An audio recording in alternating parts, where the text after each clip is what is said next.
சரவணனை கிளம்பி மண்டபத்துக்கு பின்னால போக சொல்லுங்க. அங்க ஒரு சிகப்பு கலர் கார் இருக்கும், அதுல அவரை ஏற சொல்லுங்க. காருக்குள்ள நம்ம ஆளுங்க தான் இருப்பாங்க. சும்மா பேருக்கு கையை கட்டி போட்டு வாயில துணியை வைப்பாங்க. அதை ஒரு வீடியோவா எடுத்துப்பாங்க. அதை வீடியோ எடுத்துட்டு கை கட்ட அவுத்து விட்டுருவாங்க. சரிப்பா, இதோ அனுப்பி வைக்கிறேன். ஆண்டி, சரவணனை கொஞ்சம் தூரம் காரில் கூட்டிட்டு போய் ஊருக்கு வெளியே வெயிட் பண்ணுவாங்க. நான் அண்ணன் கழுத்துல தாலி கட்டிட்டு இங்கேருந்து போனதுக்கப்புறம் உங்கள் பையனை இறக்கி விட்டுருவாங்க.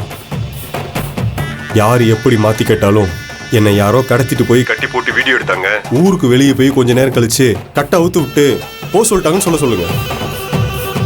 ரொம்ப முக்கியமா அண்ணத்தை நான் கல்யாணம் பண்ணி கூட்டிட்டு போயிட்டேன்னு கேள்விப்பட்டு பங்காளி கதறி அழணும், புரியுதா? அப்பதான் மொத்த ஊர்க்காரங்களும் நம்புவாங்க. முக்கியமா உங்க புருஷன் நம்புவாரு. குணா, இப்பவும் சொல்றேன், உன் திட்டத்துல என் தலை போனாலும் சரி, ஆனா என் புள்ள உடம்புல ஒரு சின்ன கீறல் கூட விழக்கூடாது.